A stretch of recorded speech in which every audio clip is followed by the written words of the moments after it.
Yo l'équipe, c'est Flip, j'espère que vous allez tous très bien en ce jour de 24 décembre. Et aujourd'hui, vous l'avez vu, Thomas Tuchel est licencié. Enfin, ça faisait longtemps qu'on attendait ça, en tout cas personnellement depuis Manchester United, on va y revenir. Mais c'est officiel aujourd'hui, c'est tombé ce matin, d'abord par Christian Falk de Bild, et ensuite ça a été relayé par les médias français, et c'est pas trop tôt, on en parlait beaucoup ces derniers temps, surtout avec ce début de saison compliqué, voire très compliqué, de Paris Saint-Germain, qui est même pas premier à la trêve hivernale, qui est même pas champion d'automne en tout cas.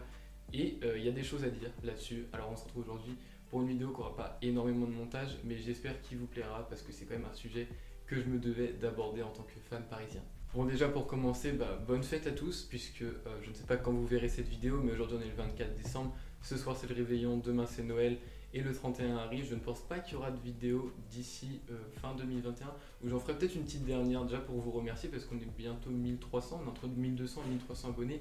Ça fait plaisir, il y a la vidéo sur Mahrez qui a pas mal aidé, mais ça fait vraiment plaisir. Merci beaucoup pour toute la force que vous donnez en cette fin d'année. J'en ferai du coup un petit bilan parce que j'ai commencé cette année, c'est ma première année sur YouTube et je voulais vous remercier pour ceux qui verront cette vidéo et qui sont déjà abonnés. D'ailleurs, si ce n'est pas le cas, abonnez-vous, likez, tout ça vous connaissez. On se retrouve donc aujourd'hui pour parler de Thomas Tuchel. Je me réveille ce matin, je vois qu'il est licencié. Je vous cache pas que j'étais plutôt content, ça faisait un petit moment qu'on l'attendait. Vous connaissez pour ceux qui sont sur Twitter le petit Tuchel out. A pas mal tourné et on en faisait partie. Alors aujourd'hui on va juste débriefer rapidement un peu ce que ça a donné Tuchel à Paris, parce qu'il n'y a pas que des mauvaises choses, même si on a tendance à un peu taper dessus, ça reste quand même un bon coach. Je vais peut-être commencer là-dessus d'ailleurs. Pour moi ça reste un bon coach. On a eu beau taper dessus avant Manchester, il a montré de très belles choses. On pense évidemment son match contre Liverpool au retour, juste incroyable, mais même en général il a eu tendance à lâcher des petits matchs vraiment sympas en Ligue des Champions notamment. Il est capable de montrer des choses. Le problème, c'est qu'il a vraiment totalement abandonné ses plans de jeu de départ qui étaient le 3-5-2, qu'il a tenté de remettre un petit peu sur ses derniers matchs. Malheureusement, ça n'a pas pris. C'est sûrement en fait pas le bon système pour Paris. Je pense que c'est même pas le bon coach pour Paris. C'est un coach plein de talent qui a plein de choses à montrer, mais malheureusement, ça ne colle pas avec Paris. On l'a très bien vu. Et aujourd'hui, heureusement qu'il part, que ce soit pour nous ou pour lui. Je pense qu'il peut trouver largement pas une meilleure équipe, mais en tout cas une équipe qui collera plus à son style de jeu. Bon, maintenant qu'on a encensé Tuchel, ce qui n'est pas à mon habitude, mais je pense qu'il fallait quand même le faire parce qu'il y en a pas mal qui démontent Tuchel, mais qui ne donnent pas le bon côté quand même de ce coach qui est un bon coach à mon avis. Enfin bref, on va du coup parler maintenant des points négatifs qu'il y a eu de Thomas Tuchel à Paris, parce qu'il y en a énormément, que ce soit au niveau du jeu, au niveau du relationnel. Il y a eu vraiment beaucoup de problèmes avec le coach. Et c'est limite c'est limite très tard qu'il soit licencié seulement maintenant, surtout après ce début de saison désastreux. Au niveau du jeu, il n'y avait rien, c'était vide, et ça faisait un moment que c'était vide comme ça, même si, comme je l'ai dit, il a lâché des très bons matchs, il a aussi lâché des matchs. Dortmund à l'aller, les gars, Dortmund à l'aller, quel disaster class, c'était vide, et ça, il l'a pas fait qu'une fois. C'est un coach qui est capable de belles choses, mais qui malheureusement, comme je l'ai dit, a totalement délaissé son plan de jeu, et il aurait dû s'imposer directement, sauf qu'il est passé par le 4-4-2, le 4-3-3, le 4-2-3-1. C'était limite, s'il n'écoutait pas les tweetos de temps en temps en fait, c'était limite, il allait sur Twitter, il prenait le système que les tweetos voulaient et il le mettait pour son match, enfin, sauf quand il en faisait qu'à sa tête, et ça c'était quand même assez souvent malheureusement. Tuchel quand fait qu'à sa tête, c'était quelque chose d'assez récurrent malheureusement, et on en a fait les frais.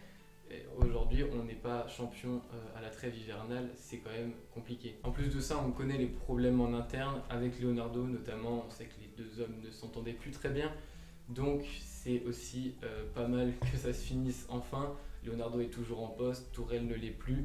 On va aller chercher un autre entraîneur, on en parlera un peu plus tard parce que à l'heure où je tourne la vidéo, il y a déjà un candidat qui a beaucoup de chances que ça se fasse. Je vous donnerai mon avis sur lui. On va y revenir juste après.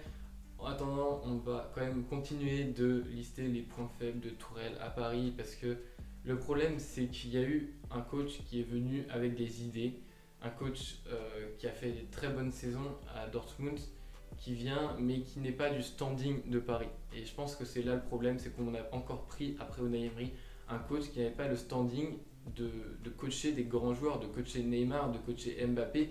C'est pas donné à tout le monde. Tu peux tactiquement être un super coach, mais à côté de ça, il y a le relationnel qui joue, Et c'est pas un Klopp, c'est pas un coach comme ça qui va être proche de ses joueurs, qui va savoir gérer les stars tout en étant proche.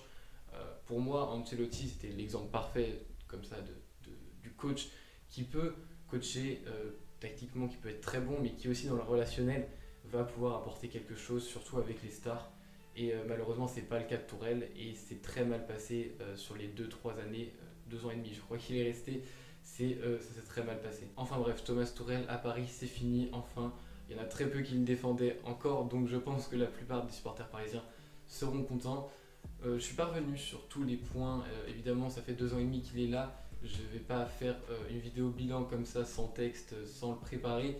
J'ai essayé de balancer ce que je pouvais dire. Mais maintenant, on va revenir, parce qu'il y a eu une annonce, mais il y en a eu une deuxième.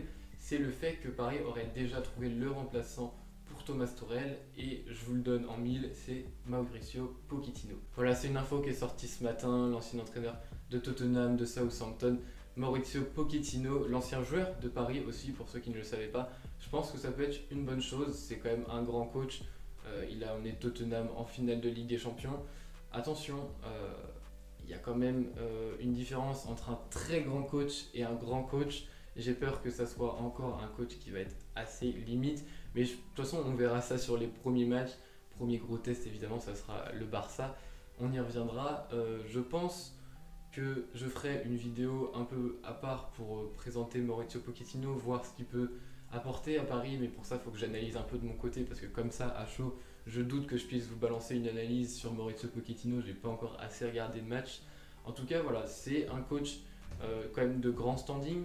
On est quand même au-dessus de Tourelle, de Unai Emery, pardon. Je pense que ça peut être quelque chose de bien pour Paris. On verra ce que ça donne. C'est pas encore officiel, mais vu tout ce que j'ai vu pour l'instant sur Twitter, c'est quand même assez fiable, c'est quand même assez sûr. C'est quand même Mohamed Bouafsi, je crois qu'il sort en premier. Donc normalement, ça va se faire. On espère que tout se passera bien. On espère que ça sera le coach qui va nous faire enfin gagner cette Ligue des Champions. En tout cas, on y reviendra dans une nouvelle vidéo. Je pense que c'est tout ce que j'avais à dire à peu près sur le sujet. C'est rare que je fasse, je crois que c'est la première fois que je vous fais une vidéo comme ça à chaud, sans texte, sans rien, sans analyse. J'espère que ça vous aura plu, n'hésitez pas à liker, à vous abonner, tout ça. Puis comme je vous le disais en début de vidéo, passez de bonnes fêtes, c'est important. Prenez du bon temps avec votre famille, faites attention. En ces temps, c'est compliqué. Et puis écoutez, portez-vous bien et moi je vous dis à la prochaine pour une nouvelle vidéo.